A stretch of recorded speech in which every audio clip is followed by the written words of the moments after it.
సికింద్రాబాద్ మహంకాళి మండల ఆధ్వర్యంలో సికింద్రాబాద్ జనరల్ బజార్ కాలాసిగూడలో హిందూ సమ్మేళన కార్యక్రమాన్ని నిర్వహించారు.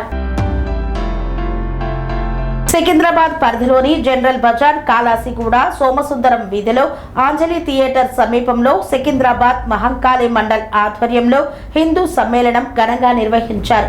మొదటగా కాలాసిగూడ ముత్యాలమ్మ ఆలయం నుండి వేదిక వరకు శోభయాత్ర నిర్వహించారు.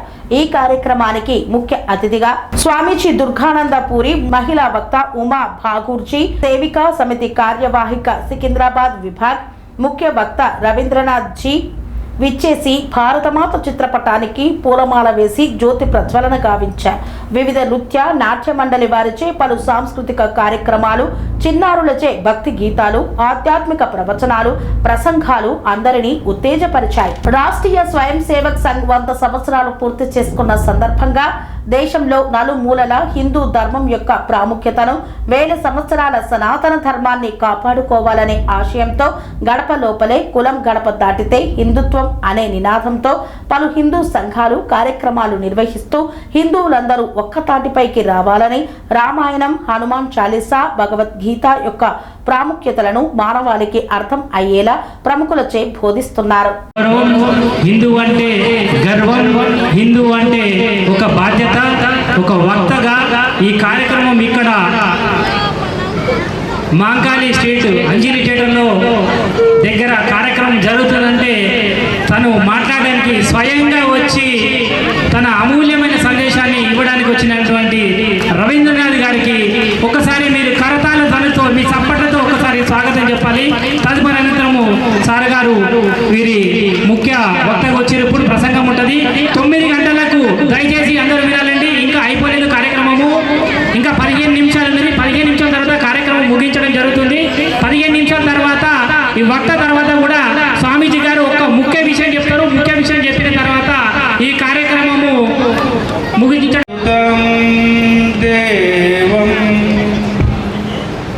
కంసచానోరమర్దనం దేవకీ పరమానందం కృష్ణం వందే జగద్గురుం. ఈ ఆర్యవర్తనంలో, ఈ ప్రస్తుత భారతదేశంలో, సమకాలీన ప్రపంచంలో హిందుత్వం యొక్క పరిచయం, హిందూ అనేవాడు ఇప్పుడు చేయవలసిన కర్తవ్యం, మన విద్యుత్ ధర్మాల్లో మన బాధ్యత గురించి మాత్రమే నేను ఇక్కడ మాట్లాడడానికి వచ్చినాను.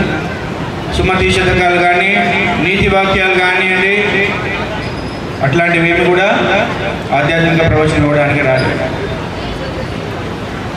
భగవద్గీతను మనం అర్థం చేసుకోలేకపోయాం. హిందూ సమాజం భగవద్గీతను అర్థం చేసుకోలేకపోయింది. మనం భగవద్గీతను పూజిస్తున్నాం, లేదంటే లైబ్రరీలో పెడుతున్నాం. పాలను తాగితే బలం వస్తుందా? పాలను పూజిస్తే బలం వస్తుంది. మనం పాలు తాగట్లేదు, పాలను పూజిస్తున్నాం.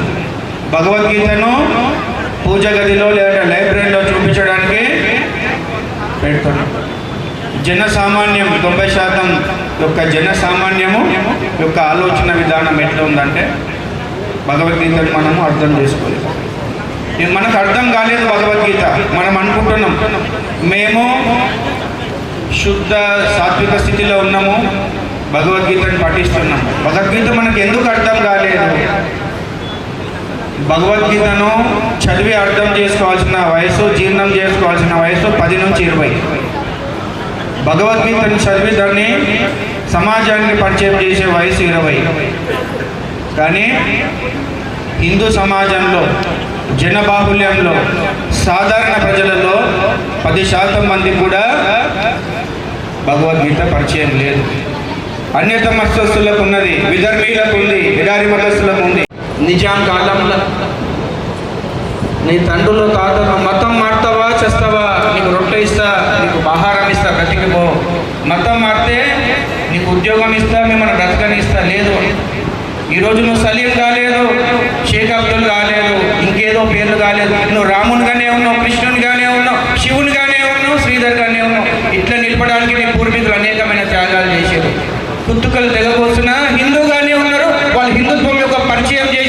మననం చేస్తున్నామా? హిందూ యొక్క పరిచయం ఏంది ఇప్పుడు ఈ సమాజంలో? మొన్న బోయినపల్లిలో పేపర్లో మీరు చదివిందో లేదో, నేను అక్కడ మేడిపల్లిలో ఉన్నా, నాకు తెలిసింది. మీకు పక్కన బోయినపల్లిలో ఏం జరుగుతుందో మీకు తెలుసో లేదో. ఒక హిందూ స్త్రీ తన దుకాణంలో శనివారం రోజు సెల్ ఫోన్లో హనుమాన్ చాలీసా పెట్టుకొని ఆమె పూజ చేస్తున్నది. చుట్టుపక్కల ఉన్న 100 మంది జిహాదులు వచ్చి ఆమె దుకాణం మొత్తం ధ్వంసం చేసిండ్రు. ఆమెను కూడా చాలా కొట్టడం జరిగింది. మీకు తెలుసో తెలియదు. ఇది ఇప్పుడు హిందుత్వం యొక్క పరిచయం. ఎట్లా వస్తుంది వాళ్ళగా కలేజా? ఆ ధైర్యం ఎట్లా వస్తుంది? ఎందుకంటే వివేకానందుల వారు స్పష్టంగా చెప్పినారు 110 సంవత్సరాల కింద ఏమనంటే, హిందూ సమాజంలో హిందువు నపుంసకుడైతే, హిందువు దుర్బలుడైతే, హిందువు శక్తి విహీనుడైతే నీ ఇంటి ఆడపిల్లలు స్త్రీలందరూ కూడా దాని యొక్క దౌర్బల్య స్థితిని అనుభవిస్తారు. మీ జాతి వెన్నెముక హిందుత్వం, నీ జాతి వెన్నెముక ఆధ్యాత్మికత. ఆధ్యాత్మికతను వదిలి పాశ్చాత్య నాగరికత వైపు వేగంగా పయనించినాడు. 3 తరాలలో మన అస్తిత్వము నశించిపోతుంది. ఈరోజు అట్లనే అవుతుంది. మనం ఏం చేస్తున్నాం? మన తల్లిదండ్రులు, నా కొడుకు ఆస్ట్రేలియాలో చదువుతున్నాడు, వాడు అమెరికాలో చదువుతుండు, వాడు స్విట్జర్లాండ్లో చదువుతుండు, వాడు బెల్జియంలో చదువుతుండు. అయితే ఏంది మీ పరిచయం? ఈ దేశం తిండి తిని, ఈ దేశం బట్ట కట్టి, ఒక గవర్నమెంట్ ఒక శాస్త్రవేత్తను తయారు చేయడానికి, ఒక డాక్టర్ని తయారు చేయడానికి, ఒక ఇంజనీర్ తయారు చేయడానికి లక్షలాది రూపాయల ఖర్చు చేస్తుంది. వివేకానందుడు ఏమంటుండు? Complete work. ఈ దేశం తిండి తిని, దేశం బట్ట కట్టి, ఈ దేశం వాసులను విస్మరించి, తన మాతృదేశాన్ని తల్లిదండ్రులను విస్మరించేవాడు దేశద్రోహి. వాడు దేశద్రోహి అంటున్నాడు. మనం ఎట్లున్నాం? మురుస్తున్న తల్లిదండ్రులు. 400 సంవత్సరాల చరిత్ర ఉంది.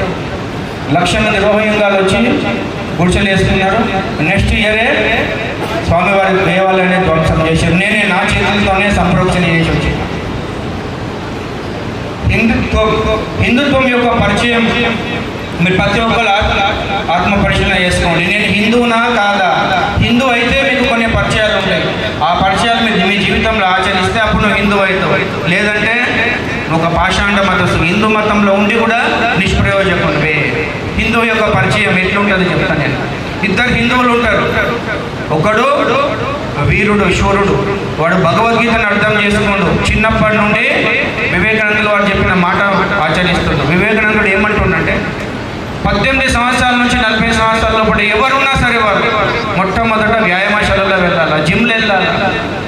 వెళ్ళినప్పుడు కండలు, దండలు, బలం, శక్తి, వీర్యము సంపాదించుకొని వానికి ఒక ఆత్మవిశ్వాసం వస్తుంది. నేను మగవాడిని, భూమిపైన గట్టిగా నిల్చోగలుగుతా, నాకు శక్తి ఉన్నది, నాకు వీరత్వం ఉంది, నేను హిందువుని అని పరిచయం చేసేవాడు. అట్లా కాకుండా నేను చిత్తపులికి ఎన్ని ఉన్నాయో అన్ని బొట్లు పెట్టుకొని రోజు ఒక గుడి. ఈరోజు శుక్రవారం సంతోషమాత గుడి, శనివారం వెంకటేశ్వర స్వామి గుడి, మంగళవారం ఆంజనేయ స్వామి గుడి, ఇంకా ఏమేమో గుళ్ళు తిరుగుకుంటా, ప్రసాదాలు తినుకుంటా నేను హిందువుని అంటున్నాను. అది కాదు హిందుత్వం. మరి ఏది హిందుత్వం చెప్తా. హిందుత్వం అయితే తెలుసుకోండి. ఒక దేవాలయం పైన దాడి జరిగింది, ఒక హిందూ దుకాణం పైన దాడి జరిగింది. నీ దేవతా విగ్రహాలను ధ్వంసం చేసిర్రు, రోడ్డు మీద పోతుంది నీ చెల్లెని వదిన చెరబట్టింది. ఇట్లా అప్పుడు వీడంటాడు, బలహీనమైన హిందూ ఏమంటాడంటే, దేవుడు చూస్తుండ్రా, వాడి పాపం వాడే పోతాడు, కర్మ ఒకటి అనుభవిస్తాడు, వాడే పాపం పోతాడు. నువ్వు చచ్చినా సరే, నువ్వు బతికినా సరే, నువ్వు ప్రతిఘటించవేంది, నువ్వు పిడికిలి బిగించవేంది. వాడు 10 దెబ్బలు కొట్టే నువ్వు 2 దెబ్బలు కూడా కొట్టలేవా? ఏమి రాని శౌర్యత్వం? ఇదా హిందుత్వం? ఇది కాదు. వీరుడైన వాడు ఏమంటాడు, వాడి భగవద్గీతను అర్థం చేసుకొని శక్తివంతమైన హిందూ ఏమంటాడు, అప్రయత్నంగా మన కళ్ళు ఎర్రెక్కుతాయి, గుండె మండుతుంది, అప్రయత్నంగా చేయి దాడి చేయడానికి వస్తుంది. అది హిందుత్వం. అది మాత్రమే హిందుత్వం. అది మాత్రమే హిందుత్వం. ఇక్కడ సోమసుందరం స్ట్రీట్లో భవ్యంగా, దివ్యంగా, చాలా చక్కగా జరిగింది. దీనికి సహకరించిన కార్యకర్తలు, కమిటీ మెంబర్కి అందరికీ కూడా ఆ జగన్మాత ఆశీస్సులు అందిస్తూ ఈ హిందూ సమ్మేళనాల ద్వారా హిందూ సమాజంకి పూజ్య స్వామీజీలు, మఠమీట ఆశ్రమాధిపతులు ఇచ్చే సందేశం ఒకటే. దేశవ్యాప్తంగా 1,00,000కు పైగా కార్యక్రమాలు ఇక్కడ జరిగాయి. మొత్తం దేశంలో. స్వామీజీ మన హిందూ సమాజానికి ఒకటే విషయాన్ని గుర్తు చేయాలనుకుంటున్నాం. నేను రామాయణం నుంచి మనం ఒక విషయం తీసుకుంటే, శ్రీమద్ రామాయణం నుంచి దశరథ మహారాజు అడుగుతాడు, నాయనా శ్రీరామచంద్ర, నువ్వు వనవాసం పోవాలని కైకేయి మాత ఆజ్ఞ ఉన్నది, నువ్వు బయలుదేరాలి అని. శ్రీరామచంద్రుడు, మంచిది నాన్నగారు, నేను వనవాసం వెళ్తున్నా అని లక్ష్మణ సమేతుడై సీతామాత సమేతుడై వెళ్ళినాడు. వెళ్ళే ముందు తన పట్టు వస్త్రాలను, నగలను, సమస్తాన్ని వదిలినాడు. కానీ ధనుర్బాణాలను వదలలేదు. పరమశివుడు బూడిది పూసుకొని శ్మశానవాసి అయి సర్వసంగ పరిత్యాగి అయినాడు. మొత్తం శరీరం అంతా బూడిది పూసుకొని ప్రపంచాన్ని త్యజించాడు. అయినా కూడా ఆయన త్రిశూలాన్ని వదలలేదు. సర్వసంగ పరిత్యాగి అయి సమస్తం వదిలేసి కూడా నా చేతిలో ఈరోజు కమండలం ఉంది. ఏ సాధువుల చేతిలో అలక్ నిరంజన్ అన్న అని త్రిశూలము ఏదో ఒక ఆయుధం ఉంటుంది స్వామీజీలలో. కాబట్టి మన శౌర్యాన్ని, మన ప్రతాపాన్ని, మన వ్యక్తిత్వాన్ని, మన రాజసిక శక్తిని మనం ప్రదర్శించాలి. మన ఇంట్లో ఉన్న ఒక పలుగు, పార, కత్తి, కట్టె ఏది కూడా మనం వదిలేసి పోరాటమే మనం మర్చిపోయినాము. కాబట్టి హిందువు యొక్క శస్త్రాన్ని, స్థైర్యాన్ని, ధైర్యాన్ని మనం ప్రదర్శించాలి. మీరు ఏ దేవతాను విగ్రహాన్ని మీరు చూడండి, దుర్గా, కాళీ, గణపతి చేతిలో పాశం, అంకుశం ఉంటుంది. ప్రభు శ్రీరాముని చేతిలో ధనుర్బాణాలు ఉంటాయి. ఆంజనేయ స్వామి చేతిలో గద. ఏ దేవత చిత్రం తీసుకోండి, ఎదుట వాళ్ళు బోధిస్తుంటారు. వాళ్ళ జీవిత ఆదర్శం ద్వారా, వారి చేతిలో ఆయుధం ద్వారా వాళ్ళు బోధిస్తారు. మనం అర్థం చేసుకోలేకపోతున్నాం. కాబట్టి ఈరోజైనా సరే సనాతన ధర్మంకి కావాల్సింది శౌర్యవంతులు, వీర్యవంతులు, శక్తివంతులు. కర్మాచరణంలో సాధు సంతులే కర్మాచరణ చేస్తున్నారు. కాబట్టి భగవద్గీత ఏం మనకు బోధిస్తుంది? Work without expecting any fruits, you do your కర్మను వదలవద్దు. కాబట్టి ఎదుట మనం కర్మయోగం యొక్క మూలమంత్రాన్ని అర్థం చేసుకోవాలా.